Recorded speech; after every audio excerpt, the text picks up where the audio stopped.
Welcome, today in front of me XIAOMI 12X, and I'll show you how to mute ringtone volume on this device.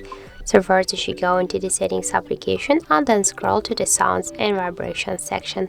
Here we got the ringtone volume panel. Just to mute our device ringtone, we should swipe this volume panel to the left side with our finger.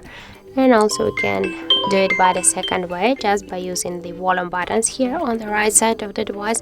Just press up or down volume button, that doesn't matter, and here click to the three dots, and by the same way just swipe down the ringtone volume panel, and by this way we can unmute also our device ringtone.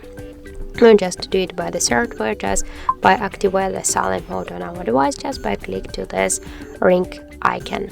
So that's it. Thank you for watching, and if you find this video helpful, don't forget to leave a like, comment and to subscribe our channel.